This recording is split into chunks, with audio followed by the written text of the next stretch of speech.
Hey listeners, it's Jules from the iLeague podcast, here with your content warnings for this week's episode.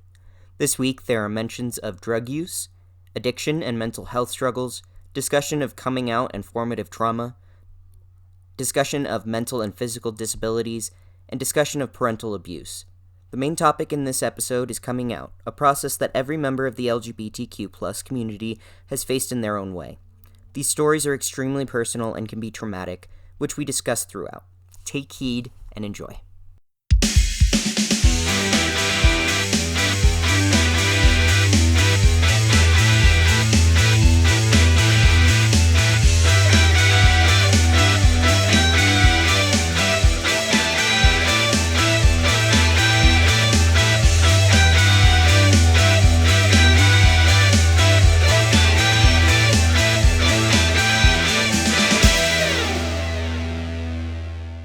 Welcome to Everything You Love is Gay.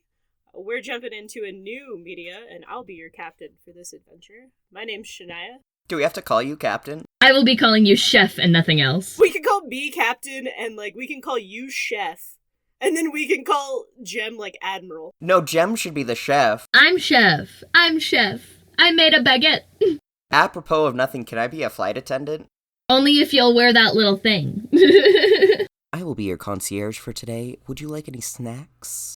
You're gonna need some snacks. Anyway, this is Jules. I'm Jem. All of us use they-them pronouns, so don't fuck it up. Since Good Omens provided us with a not quite so gay witch, we're gonna talk about some of my favorite gay witches, and possibly the best gay witches in television history, as seen in Buffy the Vampire Slayer. Willow was one of the first queer women to be out and queer in the early 2000s and late 90s. I've been kind of watching Buffy since I was 5 years old because the CW was a free channel and my family didn't have cable, so I would come home from school and watch CW with my mom. And Buffy has become my go-to binge show. I probably watch it once a year. I've read the comic book series. I continue to read the comic book series. Both Jem and Jules haven't really seen Buffy. They might have had limited exposure, either watching with me or watching with somebody else or knowing about it existing, as it's talked about a lot in the queer community. So what were your first impressions on the limited stuff that you watched?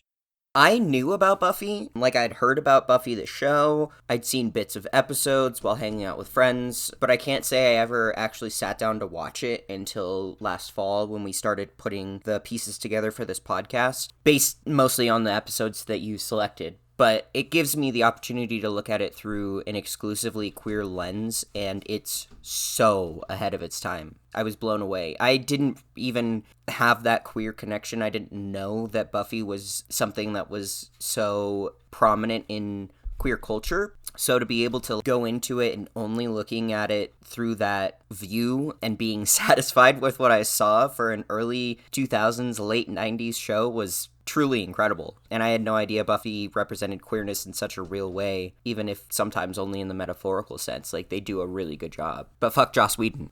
Yeah, fuck Joss Whedon.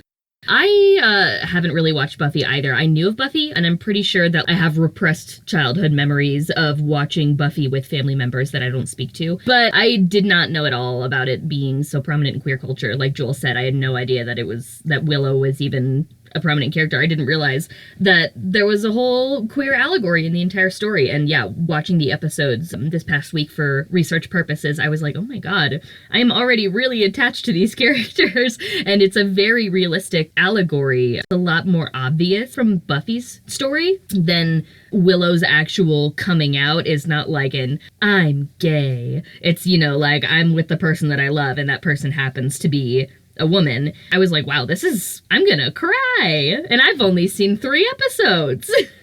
Willow definitely is a prominent character and a part of the Scooby Gang. She appears in all 144 episodes as Buffy all the way through.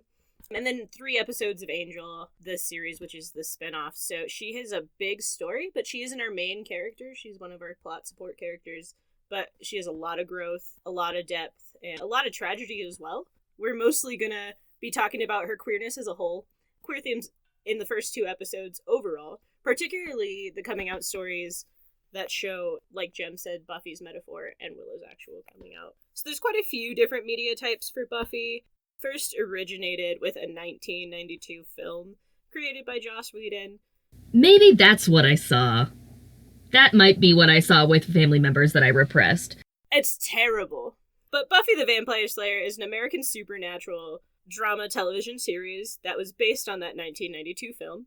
In the story, slayers, or chosen ones, are chosen by fate to battle against vampires, demons, and other forces of darkness. Joss Whedon developed Buffy the Vampire Slayer to kind of invert that Hollywood formula of the little blonde girl in horror movies that always is likely running topless and dies first, particularly thinking of the movies of the 80s, like Friday the 13th and Halloween and Nightmare on Elm Street, that were really prominent and ran for a very long time and often opened with a topless blonde woman. Prior to that, Sarah Michelle Gellar had some pretty prominent blonde girl in horror movie roles, like I Know What You Did Last Summer. She just running around screaming with Freddie Prinze Jr. But that's what, she did play some of those roles and fulfill that, so it was really good to see that inverted. So you get a really good series summary from the episode 1 pilot, and a lot of people have issues with the first season because it's not as good as the rest because it's the pilot season. What a surprise! The first try wasn't perfect? So if you have difficulty getting through the first season, you can skip along or, just stick with us. It's a good opening, and that's when we get our first opening for the song, and I think the theme song for Buffy is, super great. Well, and it reminded me of our theme song, too. Our theme song has just enough of that nostalgia to be yeah, these are, kind of the same vibe, man. And I think it's interesting hearing all of that because, watching Buffy and then knowing that the next thing Sarah Michelle Gellar did was, I think The Ring and Scooby-Doo, definitely lent to Daphne being way more badass than she normally is depicted, which I loved. Yeah, definitely. So the pilot episode opens with classic movie theater guy voice reading, "In every generation there is a chosen one. She alone will stand against the vampires, the demons, and the forces of darkness. She alone is the Slayer." And then, that's literally how the series opens. And that's basically your plot idea of Buffy the Vampire Slayer. We're going to try to do our best to avoid major plot spoilers where we can, as that's not necessarily our focus here. Some are going to pop up. We're obviously spoiling Willow's romantic journey and the characters that touch hers. And we're spoiling a little bit of Buffy's journey and then some side character tension as well later on. But it's yours to watch, and I'm pretty sure, Jem and Jules might even be able to, enjoy Buffy as a whole with their limited view. Yeah, I mean, just watching those 3 episodes that you charged us with watching, our roommate was like, what about this other episode? What about this other episode? And we're like, well, trust me, we're gonna watch the whole series now, because just these 3 episodes have gotten us really into these characters. Yeah, that's all you need. You just need a small dose of Buffy, and then you're hooked. Yeah, it's like that. It's got that same kind of, like you said, 90s, 2000s vibe. The way that it's filmed reminds me a lot of Dexter. Just, the style. It's, it's standard 2000s multi-season drama / comedy. It has that nostalgic vibe that you really like. And I think that with, like you were saying before we started, Shania, we really have the benefit of the queerness in the story isn't necessarily focused on the main character, so we don't have to focus as much on plot-centric details, like we did in Good Omens, because the 2 main characters are the idiots in love, and the reason that they can't be together is because of the plot. Whereas, in this situation, we have a lot of side action. It's you just get to enjoy it separately, and I'm very excited. Yeah, we only actually have 2 themes with Buffy, who's our main character, where she demonstrates themes of queerness or underlying queerness. And that's more so tied again to the idea of Slayer being deviant or Slayer being queer. But Buffy the Vampire Slayer, the series, ran originally on WB / the CW, later finished on UPN from 1997 to 2003 for a total of 7 seasons. Essentially, the idea was a young woman designed to slay vampires, demons, and infernal creatures, has to deal with that and high school drama. Because it's still a show about high school girls. And then we actually get some really good adult themes when you get closer to the later seasons of 5, 6, and 7, such as Willow has a addiction theme that we'll talk about a little bit next episode when we're talking about its relationship with Tara. There's a big season where Buffy's dealing with a lot of mental illness, of like mania, depressiveness, and it's really interesting watching it back as an adult versus when I was watching it growing up. It really resonated with me differently. That's also an interesting journey. Like, if you're looking for something to just sink into, because we all know what's going on outside, that's definitely something to do. If you need some severe escapism. Yeah. There's also the series Angel, which has 5 seasons, and has similar characters to what are in Buffy, including Angel and some other side characters. But, it's more broody and masculine, and not my cup of tea. But it is a good watch, and there's some good episodes that are truly my favorites in there as well. The Joss Whedon you couldn't expect for sure. And I mean, honestly, the reason why Buffy ended was because Joss left to go do Angel and Firefly, and Sarah Michelle Gellar was like, so I guess I don't matter anymore. I mean, I can't blame him for Firefly, because I am such a sucker for Firefly. But yeah, kind of a dick move, bro. Yeah, exactly. And if you have watched Buffy, and you haven't dove into the comic book series and you want more Buffy, the Dark Horse comic run, which ran from 2007 to 2008, series 8 through 12, is a pickup directly after we leave Buffy in season 7. And there's a bunch of spin-offs for Angel, like After the Fall and everything like that. Spike gets a run as well. Giles gets a run as well. And they're super interesting, and there are a bunch of different stories. But we're going to touch a little bit on that run, talking about Willow's queerness after the series. Mostly as mentioning that she has some conflicting feelings and how, like, people read her, because most people read Willow as either lesbian or bi, depending on their experience, of course. And then currently we have the Boom Comics run for Buffy the Vampire Slayer, which launched in 2019, going till now, includes a very own Willow run, so if you're all about Willow, you can go read about Willow and get all that gay witch goodness. And it's a really good reboot of the series in a modern age, and I definitely appreciate it. Most of our queer analysis is going to be focusing on the TV series and those themes, but we'll touch on comic book highlights when appropriate. And then if you don't like Buffy as a TV series as well, you can read comic books starting from season 1 all the way to that season 12 run for Dark Horse. So it's pretty accessible every way around, depending on what you need. That was a lot to say. Now you understand how I felt, just like blah, blah, blah, blah. Man, I should have brought more water in here. I was like, I should have made tea and not coffee, because that would have been way better. Nah, fuck a tea. Yeah, it doesn't help that, like, when I was recording, I was also, like, consistently ripping on the bong, so I was like, and then, yeah, I'm excited. I've never been a comic book person, and I've never really, like, I like supernatural things, and but I'm more of, like, the kind of creepy surrealist, not, like, supernatural horror, vampires, zombies, and demons are all cool and stuff, but I've definitely been more on the, like, I don't know what you are, you're just fucking creepy train. Yeah, I'm a resident large fucking nerd, and I have been reading comic books, like, my whole life. I used to save up all my little, like, I would save up my allowance, and I'd, like, beg my mom to take me to the comic book store so I could buy the shitty, like, quarter and 50-cent comic books from the bin, and then I'd read through them all, and then obviously, like, honestly, that's how my partner and I went on our first date. We went to go get comic books in Bongo, because we're both fucking nerds. You dweebs. And now I'm just imagining, like, a little tiny Shania, still with the Keanu Reeves bob, just like, please take me to the comic book store for gay comics. Like, fat as fuck. Yeah, I totally had Dora hair. Dora hair! Oh my god. So, like, accurate as fuck. So accurate.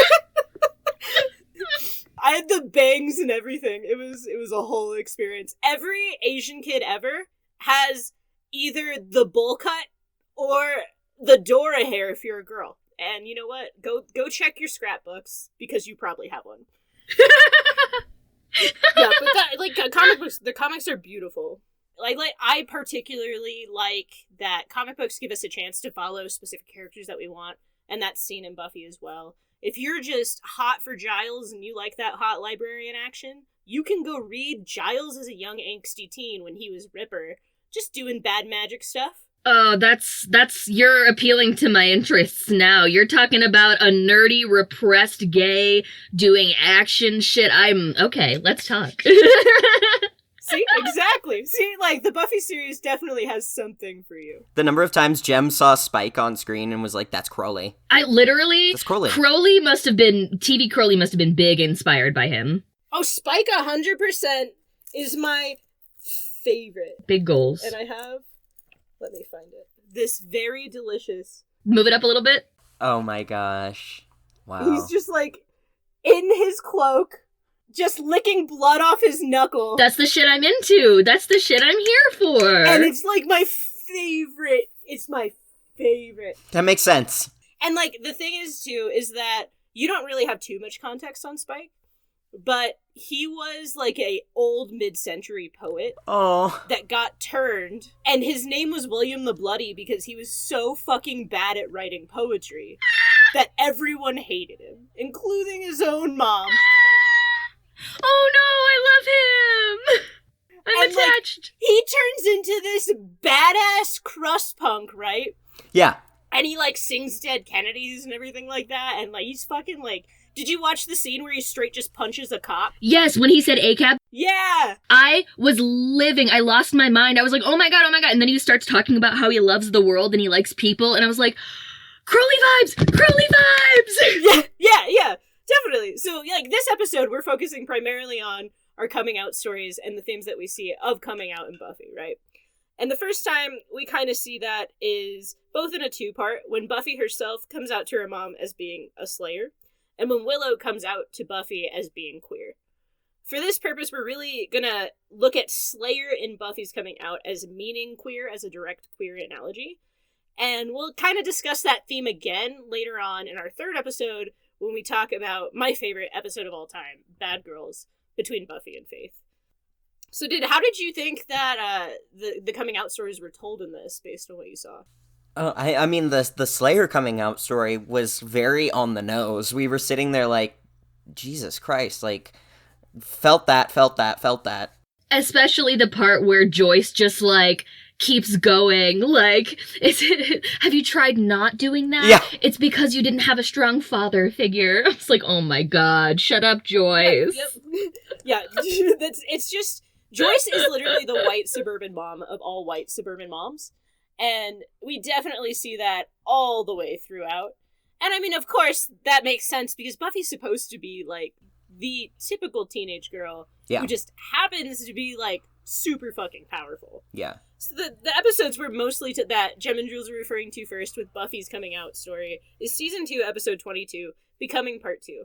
That episode's a pretty emotionally charged episode. Oh my god, it was hefty. It's the close to Season 2 and a pretty dramatic arc revolving Buffy at the time. We're not going to spoil too much of that for you, so all you need to know for this context is essentially Buffy loses everything that is dear to her. Her friends are incapacitated to some extent. Somebody that she cared about was murdered, and she's getting blamed for the murder because of wrong place, wrong time type of information. And her boyfriend at the time is essentially evil and manipulative and trying to kill everyone and destroy the world. So, she has to save the world, stop the apocalypse, which the best Buffy line ever is, if the apocalypse comes, beat me. Because of the 90s and beep, and but the real quote. Call me, beat me, if you want to reach me. Yeah. I know, she mentioned, she was like, get a beeper, and I was like, oh my god. Don't get a beeper. Yep, get your beeper. It's dated for sure, but take that humor and run with it. Where we're gonna pick up on this episode is right around the 13-minute mark. Buffy, at this point, has to turn to, like, this crustpunk-esque vampire Spike, who's really evil, but not, like Jem mentioned, is that, like, he's evil, he refers to himself as the big bad, but really, he just wants to eat people and watch soap operas, like 100%.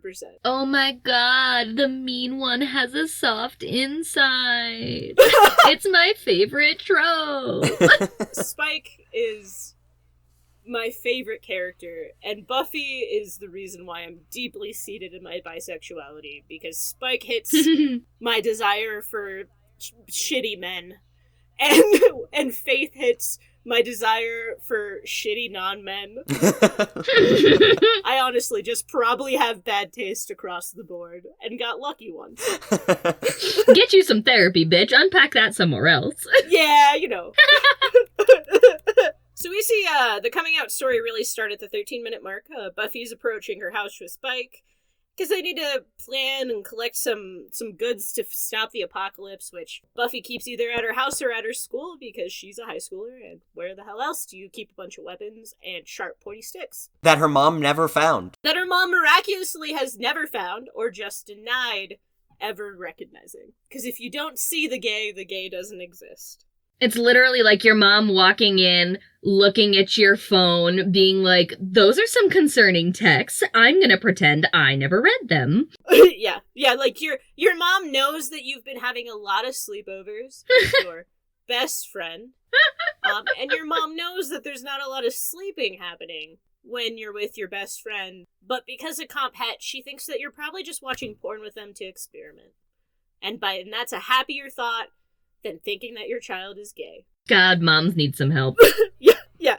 So, Spike, who in all purposes might be a little heteroflexible, people argue that when he is with Drusilla and Angel, that there's a little bit of, like, throuple action there, but it really more mirrors a cucking situation, I think, than, like, polyamory or anything like that. He does bring out that, poetic nature when he, in that scene before when he punches the cop and he's like, oh, I'm just having a gay old time.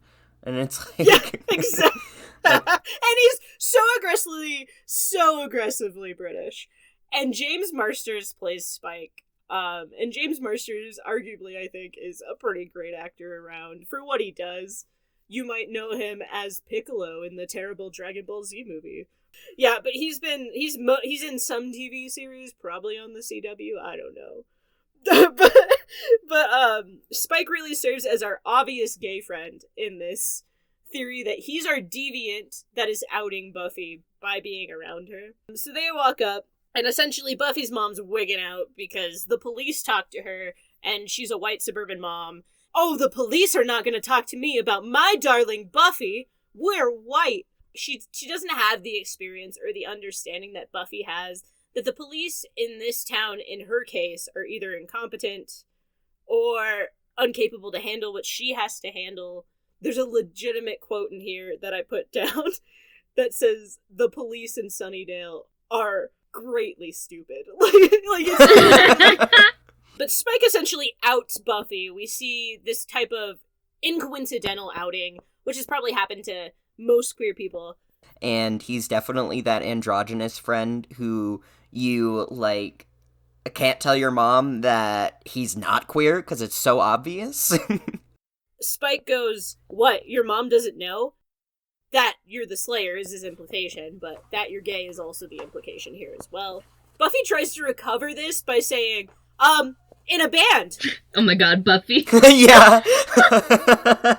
And then with this really awkward back and forth with her mom, and her mom's like, what? And she's like, yeah, I play. And then Spike goes, she plays a mean triangle. like he's just pandering. He doesn't give a fuck about Buffy. Like, his whole thing is that he's always down for himself and himself only. So he doesn't give a fuck what's going on with Buffy. And it's hilarious to me that he's the person that has to sit through this coming out story with her. The tension when he's sitting in the living room is so funny. When she's on the phone with Willow. It's so funny. Oh my god. The awkward, like, I just showed up at my friend's house and their mom and them are fighting, so I'm just gonna sit here and look at my hands. Yeah, exactly. It's so uncomfortable. And the mean triangle could be its own metaphor. Yeah, the mean triangle where she's like, and then she goes, the drums, and he goes, yeah, she plays a mean skin. And then at her mom, it's a noteworthy mention that Joyce looks at Spike and says, well, what do you play? And he is so fucking deeply offended. He's like, I look like fucking Billy Idol, bitch. Like, yeah, I killed Billy Idol and became him. And you're telling me, what do I play? I am clearly a vocalist. And he's just like, so annoyed. So annoyed. And it's beautiful. These awkward, punchy moments give Buffy a nostalgia feel that's comfortable to go back in. There are some episodes you do need to watch pretty critically because there's racism tones in them, and there's a lot of misogyny, a lot of patriarchal themes. But, you know, it's the 90s. It's stayed well for its age, where other things have aged pretty poorly. Then we get into, like, kind of this back and forth with Buffy and her mom, where they're walking up to the house, and a vampire attacks Spike and Buffy. Spike does Spike things and starts flipping this dude around, and then Buffy stakes him, and he disappears.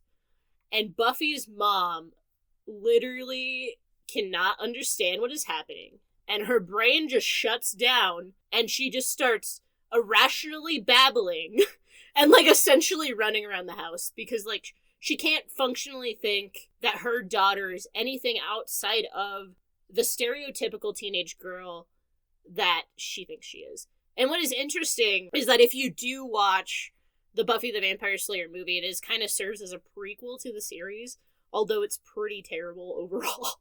But the reason why Buffy moves to Sunnydale is because she burns down her old school's gym after a vampire attack. And that was the only way to get rid of all the vampires, is setting them on fire.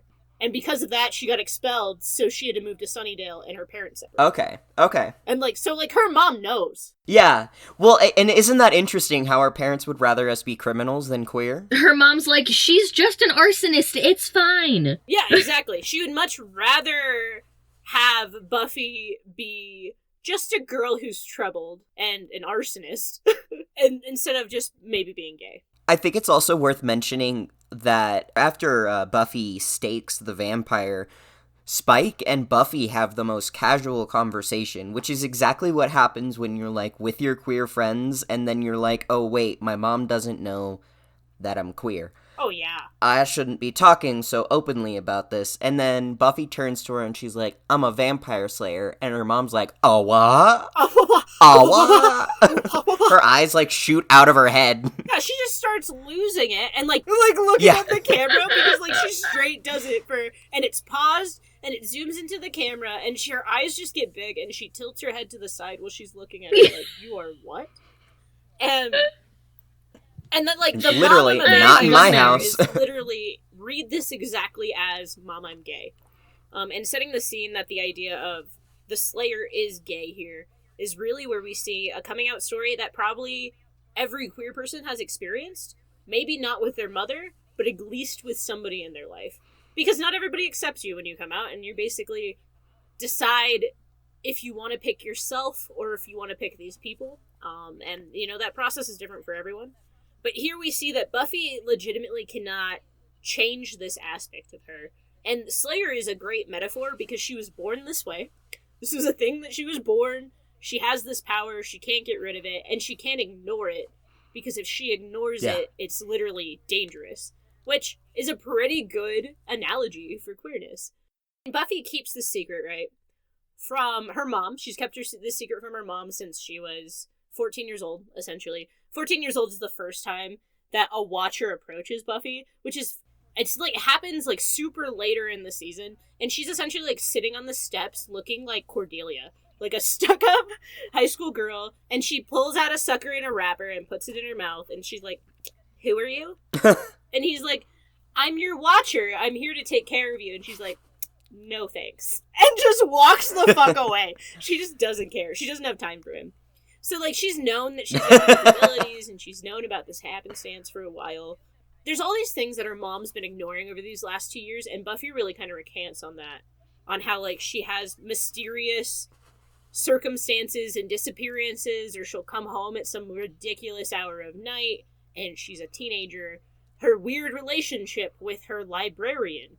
Or, like, you know, like, the fact that, like, she leaves her home with, like, arsenals and, like, blood everywhere. She's had injuries. There's weird apocalyptic stuff that happens. She's also been in a lot of trouble at school. Yeah, a lot of trouble at school. And then, like, all the weird stuff that Joyce has also been involved with. And we see that here, where Joyce looks over at Spike during, kind of between this coming out arc, while Buffy's talking to Willow on the phone in the house. And she goes, do I know you? And he goes, yeah, you threatened me with an axe once. Get the fuck away from my daughter! That was so funny. And he's like, and she's just like, oh. And she just accepts it. Because the repression in her mind is so deep. So deep. She's like, it's because I got a divorce. Oh, I'm awful. She's like, oh man, if I would have just stayed with him. And that's exactly what happened. I wish Joyce would have taken some accountability, but she puts that all on Buffy. Oh, yeah. And, like... Oh, it's rough. I feel that. Yeah, 100%. The only accountability she has... Like, so, right, we get in the house, and then she starts babbling, and she goes, "Are you sure that you're a vampire slayer?" Which is a question we've all heard. Yeah. You know? "Have you tried not being a slayer?" And then she goes, it's because you didn't have a strong father figure, isn't it? Which is a direct symbolism of being a lesbian. Like, Yeah. well, and being gay. It's just such a direct, like, this is because you... Like, this is because of how we raised you. This is because of your circumstances. Yeah. This is because I got a divorce. This is because you're not trying hard enough. And it's like, no, this is because I am. I don't know what else to tell you. Oh, yeah. And I mean, I'm out to most of my family, excluding my Asian grandmother, because, I mean, in Asian culture, you just don't be gay. Like, that's not a thing that you are, and that's not a thing that you do. Every queer person remembers the terrible things that were said to them, regardless of if it was purposeful or not. So, like, my grandma told me when I was very young that, like, you can actively choose to not be gay. That is damn right. Then I actively choose to be gay every day of my life. So when I dated women, I just wasn't around. Yeah, and it's just like, okay, grandma. You know, and I think everybody has at least one person in their family that they don't talk to anymore, or even in, like, the friendships that they had prior to coming out, where it's just unacceptable. And in this case, it's unacceptable to Joyce. Yeah. Yeah, I think it's really worth noting as well that the way Buffy is forced to come out, quote unquote, is by being trapped in a corner. Like so many of us have been. Like, okay, I'm in the car with my mom. Neither of us can get away from this. Time to be gay. Yeah, or it's that, like, I tried to not come out. I tried to do the thing where you just show up with your partner. That shit doesn't work either.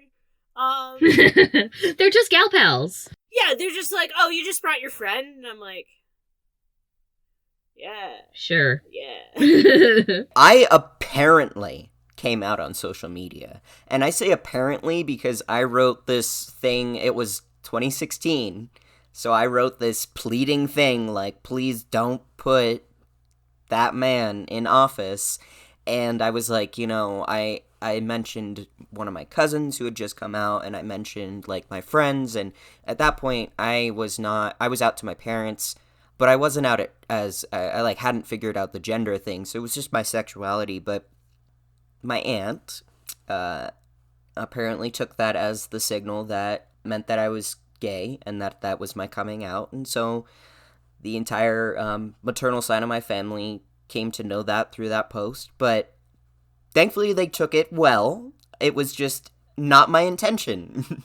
Well, my dad actually outed me to my family, because when I graduated college, I was already jaded. I was like, college is a Ponzi scheme. You put me through this world's biggest MLM. Like, I just have debt and I have nothing to do for it because, like, my brain isn't structured the way you want me to, so I'm a failure. And then I recognized that, like, my mother's an immigrant. I'm a person of color. You know, I'm a first-generation college student. I'm queer. I'm disabled. And I'm of a marginalized sexuality. I'm trans, essentially. Like, I was checking the boxes, right? And I was like, oh, that's really actually important that I graduated. So, like, I kind of, like, just, you know, stated that, like, I recognized that. And my dad takes this social media post and shows it to my fucking 8-year-old grandma and is like, Shania's gay. And then I'm like, cool, I guess I'm gay. And they're like, we knew you were a lesbian, like, blah, blah, blah. And then here I am in 2021 dating a cisgender male, and they're all just looking at me confused. And I'm tired. And Buffy in this is fucking tired. Like, she's literally like, I just want you to fucking love me, Mom. And apparently, like, you just can't right now. So, throughout this coming out process, Buffy's basically having a back and forth with her mother, kind of arguing about her identity as being queer, or her identity as being a slayer. And Joyce essentially says, you don't get to dump something like this on me like it's nothing. Meaning that, like, she needed to mentally prepare her, or pad her, or be more cognizant of her thoughts during her, probably one of the hugest times of emotional vulnerability that queer people have. Yeah, straight people, are, like, just people in general, act like being come out to is such a burden on them. And it's not like they treat it as if like you're coming into their DMs and dumping a life's worth of trauma on them without warning and then blocking them. But it's like, I'm literally just telling you a fact about myself. This should require no preparation. This should require no adjustment. And this should require absolutely no reaction. It should be a, thank you for telling me. I still love you. It should not be this big of a deal. It's a fact about myself. Like, your response to somebody saying I'm gay should be the same response to me saying to you that my favorite color is green. It's literally like the same thing. Yeah, like, oh, that's so interesting. My favorite color is purple. I am also gay. Yeah, you're like, oh, cool, thanks. Like, yeah, but people who aren't queer treat it like it is such a... I mean, like, you know, when your queer friends or when your friends come out to you as queer and you're already queer, it is a little bit of a, like, oh my gosh, I'm so happy, tell me more. Like, you know, you sort of, it's like a, how did you figure it out? But I've been there. We can talk about it, like, on a similar level. Yeah. Like, if you're ready. Whereas straight people are like, how do you know? How did you figure it out? How do you know if you haven't tried this? And it's like trying to argue against their identity. Whereas queer people coming out to other queer people is usually like, oh my god, let's rejoice in this. Let's have a rebirth day. And if I fucking had $1 for every goddamn time some unsolicited fuckwit told me that, yeah, bisexuality, like, exists, but I mostly think that people decide to settle on one side or the other anyway. So, I don't know why you're trying to be a pick-me-ass bitch. And I'm like, go fuck yourself, dude. Yeah, Shania, you are such a pick-me-ass bitch. This is literally, it's not easier this way. In all honesty, it's not.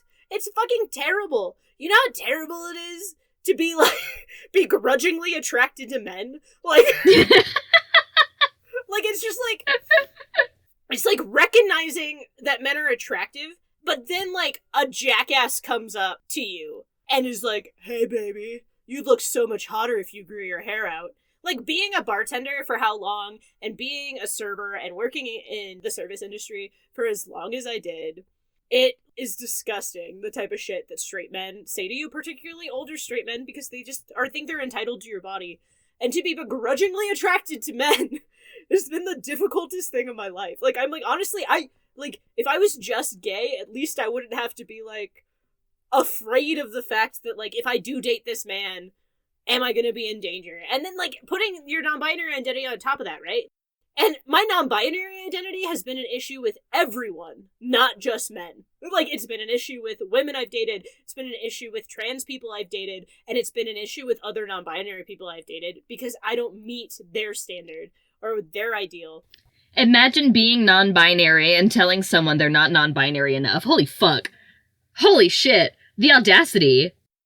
And then we get where Buffy really reiterates to her mom that, like, I told you I'm a vampire slayer, which is I told you that I'm gay, and this is what I am, and I want you to accept it. And her mom says the thing, well, I just don't accept that. Fucking Christ. How can I word it so that you do? That's when all the life points drain and your little heart icon shatters and you just die and descend to hell. Yeah, my body just Windows shutdown noise. Just... And then Buffy really discusses to her mom that, like, this is something that she fundamentally is and fundamentally can't change. And that it's outside of her control. And that she would love to be whatever normal is because she knows that normal would be easier than what she is right now. And she says that, like, I would love to be doing things that a normal teenager does, like going out with my friends, going to the movies, watching TV, doing my own fucking homework. But I can't. And then she goes, do you think I choose to be like this? Do you even understand? Like, do you have an idea how dangerous it is for me to live like this? And talking about this being in the 90s, when she comes out, that is authentically hitting home to the experience in the timeline. Because it was very recently that it has been moderately starting to get accepted to come out as being queer. Like, we're starting to see it with population growth and everything that is becoming more acceptable. But in the 90s, we're just coming out of the 80s, we're coming out of the ACT UP era, we're coming out of the AIDS crisis. Mm-hmm. It is a scary time to exist. And, like, that's when gay bashing is at its peak high again. And to even come out, like, her mom just doesn't understand that, like, And I think that's a failure of a lot of parents, is that they're so functionally focused on their idea of what their child is and what their child is supposed to be, that when they break that, they feel like their world is ending, and they don't realize that it's essentially like queer people saying, I just want you to know that this is a thing that I can't hide anymore. And it's rarely accepted that way. It's something that I relate really strongly to, not only is like, because me personally, I came out as non-binary when I was like 15, 16. I figured it out pretty early and I was really chill with it. I didn't have any issues with it. But with regard to like disability and mental illness, the desire I would love to choose to be normal. A million times over, I would choose to be born without physical disabilities, not because I dislike that about myself, but because it would make everything so much fucking easier. Everything. It would be so much easier. Yeah, Jem, why don't you just sleep more and pull your bootstraps up? Well,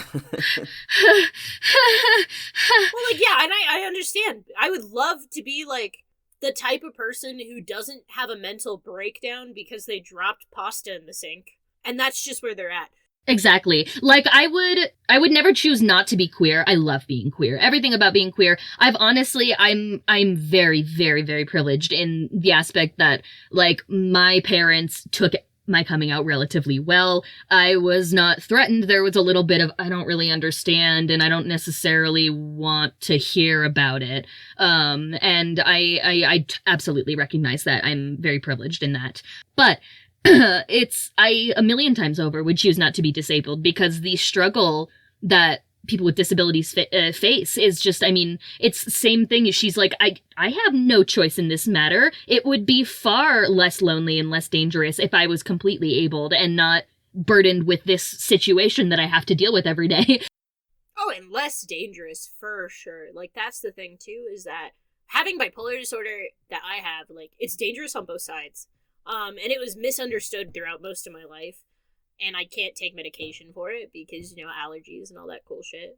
Like, it's dangerous on mania, it's dangerous on depression, and if honestly, like, if I could just not have to spend so much of my time preparing for my other portion, like my, like, Jekyll and Hyde side, it's like, when I'm manic, I spend so much time preparing for when I'm depressive, and that looks like meal prepping, getting groceries, stocking up on food, trying to clean up my house. And then when I'm depressive, the opposite is that I have to prepare for my stupid ass when I'm manic, which is saving money aggressively, making sure my bills are paid, probably paying the past due bill that I forgot to pay because I was manic and I didn't care. And like if I could just not have that, I would have so much more energy and I would be such a more productive person in general. Yeah, absolutely. And like with regard to physical fatigue, because I have MECFS, or as most people know it, chronic fatigue syndrome. But if you tell me to sleep more, I will fucking behead you.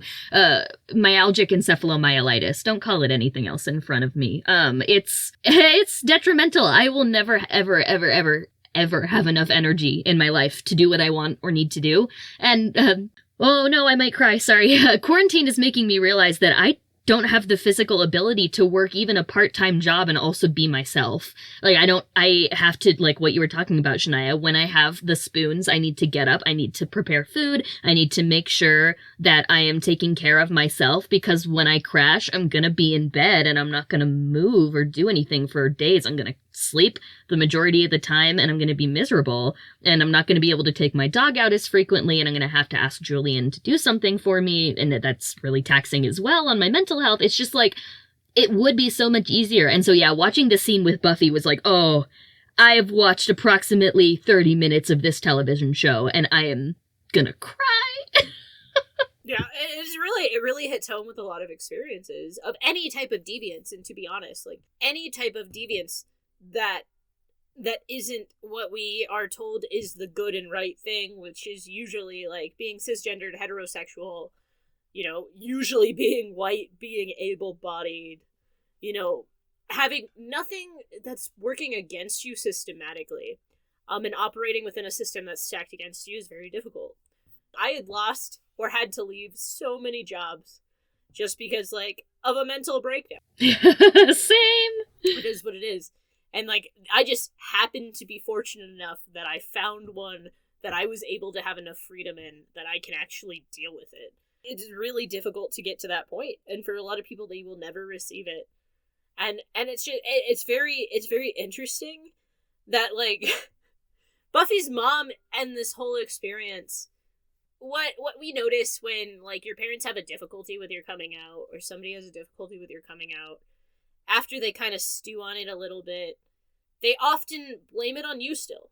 They say that you should have prepared them more, you should have given them more time. Yeah, like, you sprung it on me. You should have held their hand through their bigotry more. Oh my god. Things like that. And that's not something that we can do a lot of the time. And even more so, they tend to come around, and it's like, once they get over it, they can kind of shrug it off and move on. Like, that experience wasn't as detrimental to them, and it lives with you for the rest of your life. When someone reacts poorly to a coming out, or a situation where you need help, or just something that was unexpected from their lens, they tend to move past it and forget about it, and it never, ever leaves your mind, and it impacts your everyday life for the rest of your existence. Yeah, and I understand the perspective.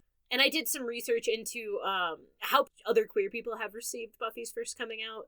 The general idea is, and there's two sides. There's usually people who are like, the way Buffy's mom reacted was unforgivable. And there's people that go, I understand the way that Buffy's mom reacts. And, like, I can conceptually understand the reaction that she has, because my dad had something similar, to where there was a lot of tension. We just didn't talk about it. It wasn't a thing we addressed. It just kind of was, like, this thing that I knew was uncomfortable. And my mom, the only reason that I probably didn't have a lot more issues is because my mom was just like, I authentically, like, I don't care. Like, this is just who you are. Cool. That is what it is. Yeah, that's my mom. Yeah, my parents took my first coming out as gay really well. They were like, we knew. And I was like, you knew before me, but that's okay.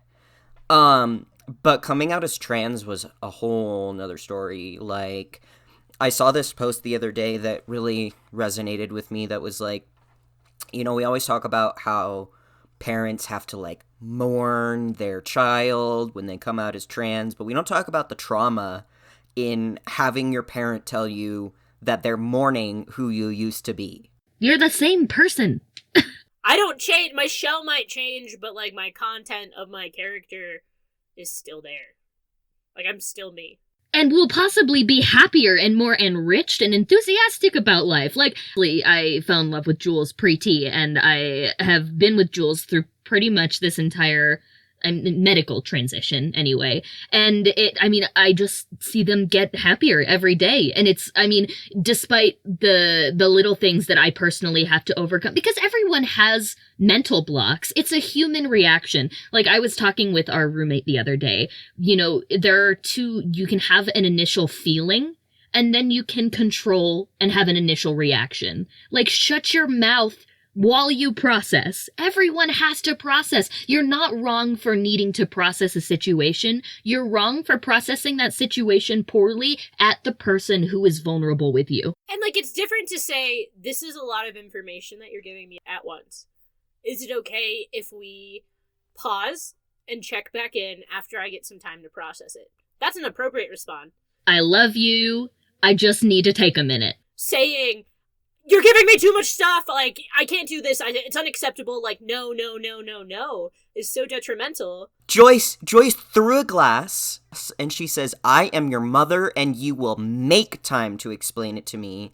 And that was just... I flinch. I had a bad reaction, a visceral reaction to that. I love my mom. It's just vocal reactions, the raising of the voice, a slamming of something, a cupboard, or whatever, a cup against a counter, whatever. It sits with you. And that scene got me. It got me bad. Well, I have deeply seated trauma based on how other people have responded to my queerness at different levels. Like, I've had men in my life where I was saying, I think I'm pansexual. When I first came out, when I was like 18, 19, and I was like, I think that I have an attraction to women. And the guy I was dating at the time literally did the thing that men do and go, oh, so you're going to cheat on me with women. And I'm like, go fuck yourself, dude. I'm just saying, like, hey, I'm having an identity crisis. I just wanted to check in with you. This shouldn't affect our relationship at all because you're still included. I'm just letting you know that this is a thing that I want to talk about. And, like, dude, flip the fuck out.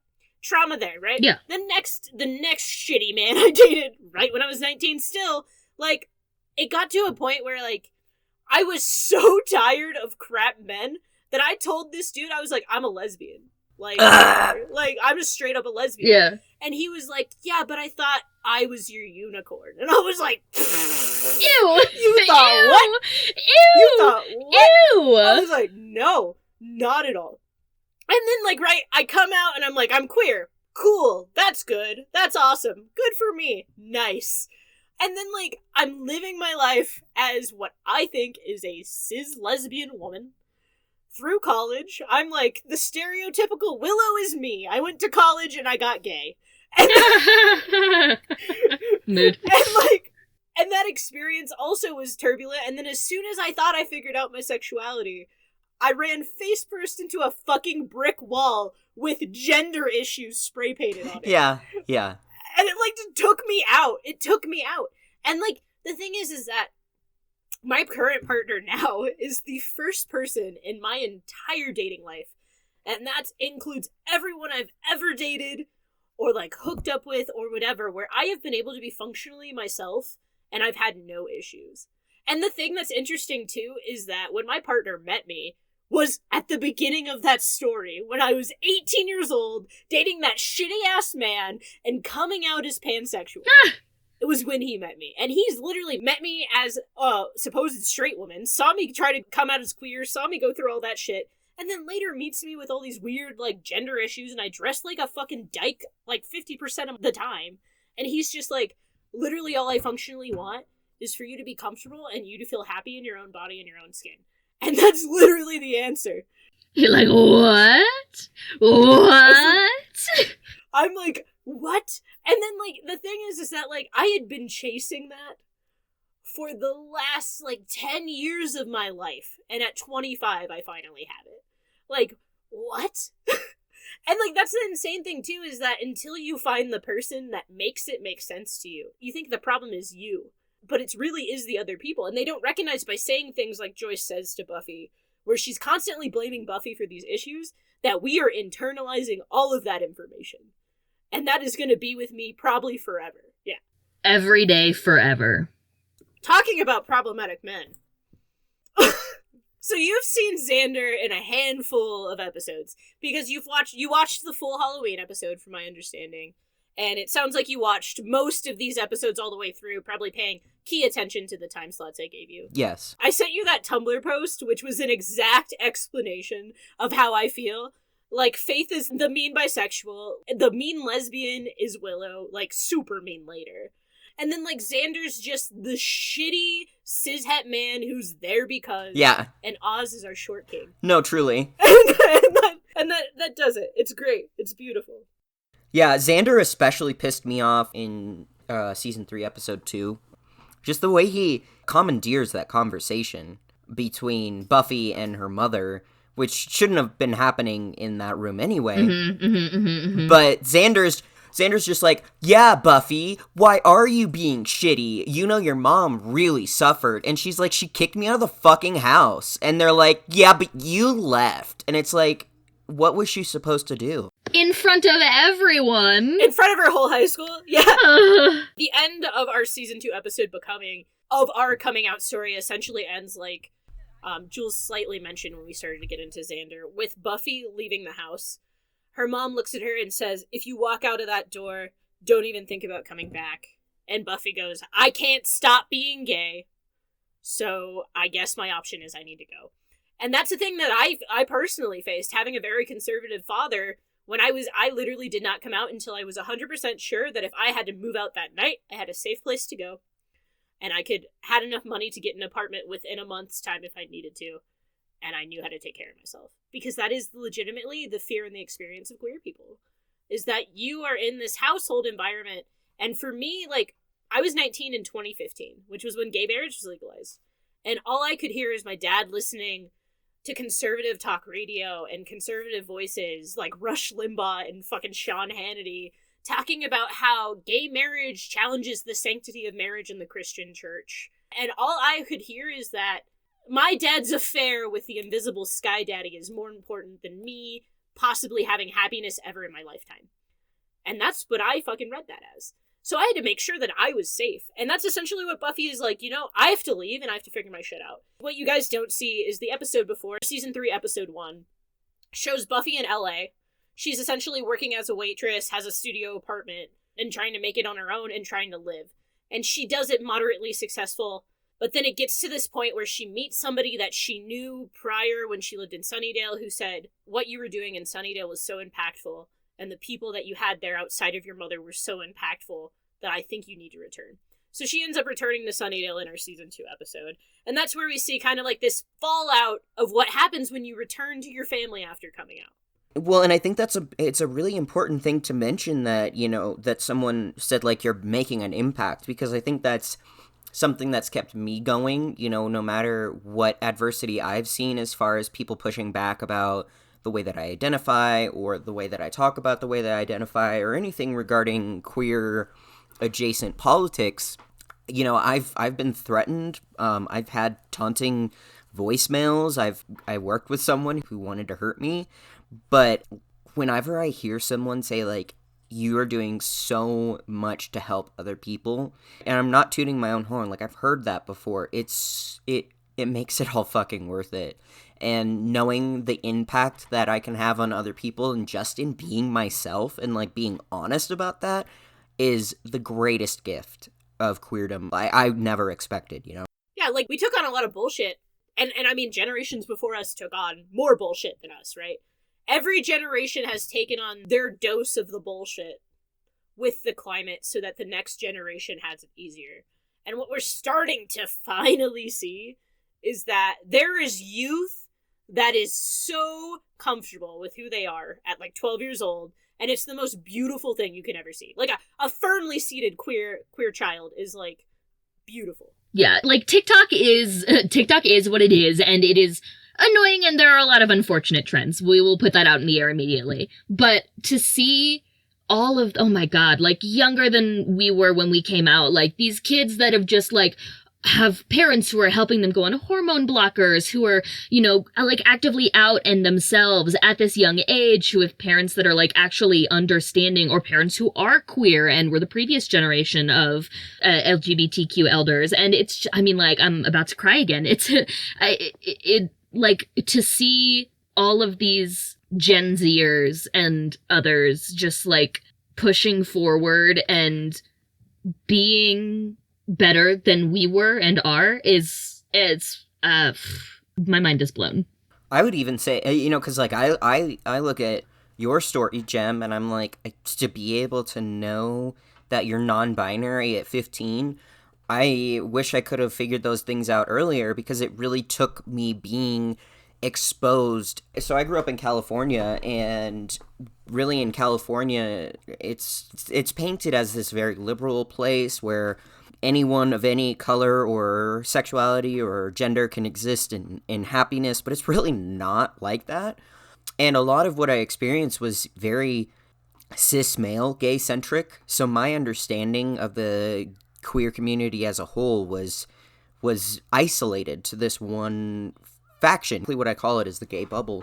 Then I got out to Colorado and I started meeting people who didn't identify with the gender that they were assigned at birth, and it sometimes takes, I mean, that's why I'm such an advocate for people like continuing to educate themselves about these kinds of things. Is I'm almost certain that there's plenty of people who have been part of our discussion, especially like at work, who were like, this gives me some things to think about, Oh yeah, and I mean, Denver's scene of gender fluid people, gender queer people, and binary trans people was so large. And I mean, I grew up in a way more conservative town about 70 miles south. As you go more farther south in Colorado, it gets more conservative. Denver was a place where, like, I could find connections with people and see people living their authentic selves in a way that I never saw in my own community. And that really helped. And I mean, I have friends that are still down there where I grew up in Colorado Springs, and like, I'm so sorry. Like, I'm like, and honestly, like, I'm so sorry that you have to dress masculine to survive in this town when I know that's not what you prefer. I'm so sorry that you don't have the ability to leave. And I think you see that all over. And you see this all the time, like a young queer kid, a young trans kid who's like, I have a trunk under my bed with all of my masculine clothes that I have padlocked 6 times, so my parents can't steal them or burn them or throw them away. I have to move it every week so they can't find it. They search my room every week. I don't have a door anymore. And it's just like, the way that we treat youth is fucking abysmal. Especially youth that they have autonomy. Like they no longer need you to do everything for them. They just need you to care about them. Literally, they're just fucking people. That's the worst part as well about growing up queer, growing up divergent of anything. It's, you learn early on that love is conditional and that you have to make the right choices to receive it. And you end up developing ultra independence as a trauma response. And then you end up never wanting to take help and ending up in some of the worst situations. I'm speaking from personal experience. It's just, oh my God, just love your fucking kids. They're people. And then the Buffy episode where we see the fallout of Buffy coming back to Sunnydale after coming out as queer is season 3, episode 2, Dead Man's Party. There is a very good scene where Giles is driving in his car and mocking how stupid Americans are. Good, yes. Which is beautiful. It is very accurate. Stupid. So stupid. Fucking Americans. Whatever, British man. Right around 26 minutes in this episode, we see Joyce with her gal pal Pat drinking some schnapps in a very gay way. And they're having a conversation where Pat's really like, so how has it been? Like, really, like, tell me authentically, how has it been? And Buffy's mom says, I thought that having her home would make everything better, but in some way, it's much worse. And Joyce doesn't recognize that when Buffy sees this, she immediately goes upstairs and she goes, I have to leave because, I tried to come home and it's still not okay. Who I am is still not okay. I clearly don't belong here. I clearly am not going to be safe here, and I clearly need to go find somewhere where I can be safe. Whatever that looks like for me. And it's terrible. And then what I think is interesting is that we see upstairs when Buffy is packing to leave again, we see that the first person who finds her is Willow, which is really interesting because that is who Willow comes out with in our next portion that we're going to talk about. And Willow's just like, the things that Willow say are a lot more appropriate, but there is still adolescence involved there, right? Like, and you can tell that it's mostly, like, immaturity. Because she's like, you're my best friend. I don't have anybody else. Like, I have Xander, but he's a fucking wet blanket. I hate him. And then she's like, I'm dating this person who's a werewolf, who I love, and I am never dated before, and you're the only person who can understand me. And at this time, like, nobody knows that Xander, the fuck ass he is, did not tell Buffy Willow's plan in the previous episode, which we're not going to talk about because it's a pretty major plot spoiler. But he just drops the ball. He just decides that what's best for Buffy is for him to lie by omission because, he knows the best for everyone because Xander's the man in this whole little friend group and he has to assert that masculinity. And he's never had a good male role model, so he's just toxic. Xander's only positive male role model outside of Giles, which he doesn't take seriously because he's British, is actually Oz. So, it's just difficult for him to grapple with that idea. He doesn't conceptually understand the trauma that he put Buffy through by that lie in the previous episode. And he's trying to be the guy who explains to you what it's like to experience queerness. Because keep in mind, Buffy in this time is around 17 years old. Buffy's mom just again comes back with the thematic after Willow catches her trying to leave and says she's trying to leave again. And Willow's response of she's trying to leave again, I personally feel isn't because of she's trying to run away. It's more so that Willow doesn't want to lose Buffy again. That her concern is that she wants her best friend and she wants her best friend to be at home. And the only way to do that is to tell an adult to keep her there. That scene really rang as one of those, teen mental health situations, she's gonna hurt herself again, or she's gonna try and do something again. I need to get an adult involved. Well, because I'm fairly certain that by this point, like, Buffy hasn't had a chance to tell. I mean, she hasn't told anyone what happened. And so, in this moment where Willow, at first I was like, Willow, don't do that. But also, I can understand why she did. She didn't understand that the reason why Buffy left in the first place was literally Joyce. And that going to Joyce is not going to solve anything. Yeah, it was a combination of how Joyce responded to Buffy and the trauma that she experiences in the mansion. And she doesn't talk about any of that until about a little bit more into the season. So around 5 episodes, 4, 5, 6, where they start to kind of dive into it. And it takes a really long time. And as you actually watched this whole episode, you get to see one of my favorite Oz moments where he's like, what kind of party are we talking about? Yeah. He's like, is this a shindig? A hootenanny? Is it a hootenanny? He's like, and then are we gonna be singing sea shanties? He's so focused on, I need to know if I'm gonna bring dip or if I should break the coffee table in this house. And you can tell that Buffy's friends don't want to talk about it either. And that's why instead of just having a dinner with friends, they throw a high school rager in her mom's house. Which I don't know why the fuck Joyce wasn't bothered by that. Right. She was bothered by Buffy's actions, but not bothered by all the kids in her house who are probably underage drinking. That's fine. It's fine. She said, I invited them over to smooth things over. She's trying to be the cool mom. Yeah. She's trying to be the cool mom. I'm okay with everything. I'm throwing a high school rager. That means that I'm totally cool with you being queer. Let's just not talk about it. Well, and the way everyone treats her is just abhorrent. Yeah. They're really treating her like she just came back from a conversion camp and shouldn't even be thinking about the things that came before, and that someone even says, I heard this party was for some chick who just got out of rehab. Yeah.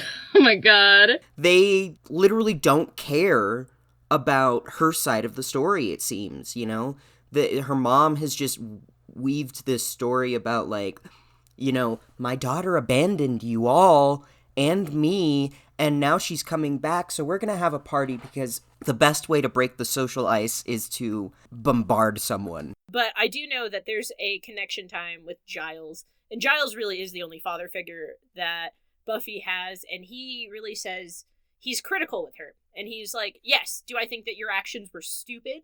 And do I think that they were dangerous and they were juvenile? Yes. Do I understand why you did what you did? Also, yes. Giles is the parental response in this episode that we really get to see of somebody who is concerned, but still understands that you are experiencing something that he can't understand directly. And I think that's really the difference that we see here is that Joyce is just continuously blaming Buffy. She's straight up says, you didn't give me enough time to get over this. And Buffy said, you told me that I had to leave. And you don't recognize that that's what that means. And I think a common thing that parents accidentally do is they say very traumatic things to their children. And they don't recognize what they hold.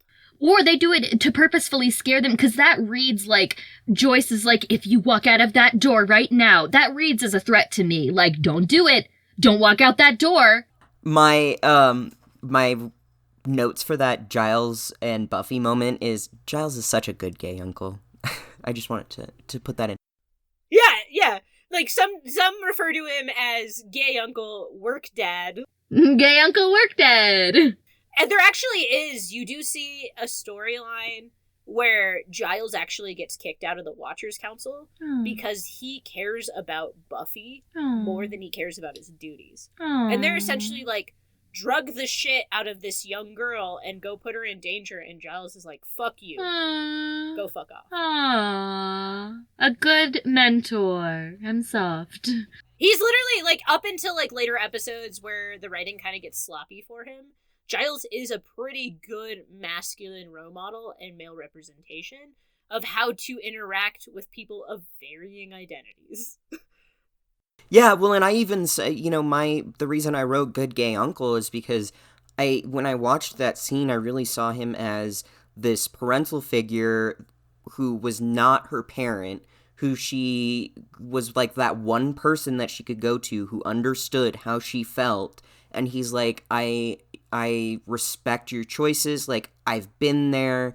but you need to go back and you need to make sure that you do the thing that you were meant to do, because the world literally depends on it. Yeah, you gotta be an adult here. You gotta grow up earlier than you're supposed to, because that's what queer life is. Yeah. Don't deny your identity. Yeah, and it's like it's done very well that we get to receive kind of like what the positive aspect of coming out looks like and the negative aspect of the aftermath, because we all have those varying experiences across the board. Xander is a trash person, and even if you think about it, the only bone that I will give you is that he struggles with the idea of socioeconomic status and the impact that had on him, which is being impoverished. And I recognize that is an issue, but that does not excuse him from being a shit man. And he's a shit man. And he speaks up in this case, and he's, like, telling Buffy that the way that she reacted to her mom, like, ostracizing her for being queer and leaving and everything, is so irresponsible. And to be honest, like, Xander is fucking useless until maybe season 7. Like, 100%. And, like, you have no right. I mean, to be honest, like, I'm sure all of us have probably had a straight person tell us about our experience like he is. And it's always like, you literally have no idea what you're talking about. You don't understand. It's like, cool, thank you for the advice from a perspective that has literally nothing to do with this. I will be ignoring you. His only like relationship to that argument at all is that he had, by his own choice, decided to take up the mantle of being the Slayer while Buffy was out. And so he's like, well, I know what it's like. And it's like, no, you don't know what it's like to actually be chosen, to be part of your DNA. Yeah, and have absolutely no say in the matter. I mean, like, I already was mad at Joyce for the way that she reacted initially. And then she, when they're loudly discussing this in the middle of the party, where everyone stops talking so that she can be further ostracized, she's like, you put me through the ringer. Do you have any idea how you made me feel? And Buffy's like, you kicked me out. And Joyce just says, you just dumped this thing on me and expected me to get it. Like, take a Xanax and take a nap. Like, like, that's honestly how it goes, too, is that they just don't see the implication of, and it's like that we do, Buffy authentically is telling a queer story here. She's saying that, like, my mom doesn't understand my experience, and this is a conversation that I have had with my father a million times, and, like, at this point, like, that's really what I say is, like, anytime he's getting to be ridiculous, I just say, fundamentally, you will never experience the world the same way I experience the world, because I am queer, I am a person of color, I am, all of these things that you are not, and we do not have the same experience, and if you want to continue to have any relationship with me, you need to at least be able to accept that our experiences are different. Yeah, just to be able to to like have some compassion and be like, maybe I don't agree with the way that you're leading your life, but you're my child and I love you. And Xander takes that opportunity to be like, yeah, Buffy, your mom really fucking suffered and it's all your fault. And of course, because they don't fucking know what happened and we're not actually in that situation, they were very much on Joyce's side, and of course Buffy wanted to leave that situation. She was like, fuck this. Which is also a very unrealistic teenager thing. What teenager is gonna be on the mom's side? What? I as far as like a queer story goes, if we're talking about, let's just say that we take this plot and we drop this into, for lack of a better phrase, just a homophobic setting, where we know that this town is not very welcoming of homosexual or same-sex romance, and then we bring this character in who has always known that she's felt this way, and she's understood by the people who are also from that community, but the larger, like, town is not that welcoming. I would not be surprised if some kid, even if he's known you for half your life, would be like, yeah, no, we don't agree with your lifestyle. and like you're choosing to do these things and you're making your mother suffer. And yeah, he almost takes the place of a dad in that way. You know, he's like, you're making your mom suffer. Which is so inappropriate. Yeah, and Sunnydale's a really small town. And the idea, too, is that, Buffy thinks that her friends who know about her are going to be more supportive.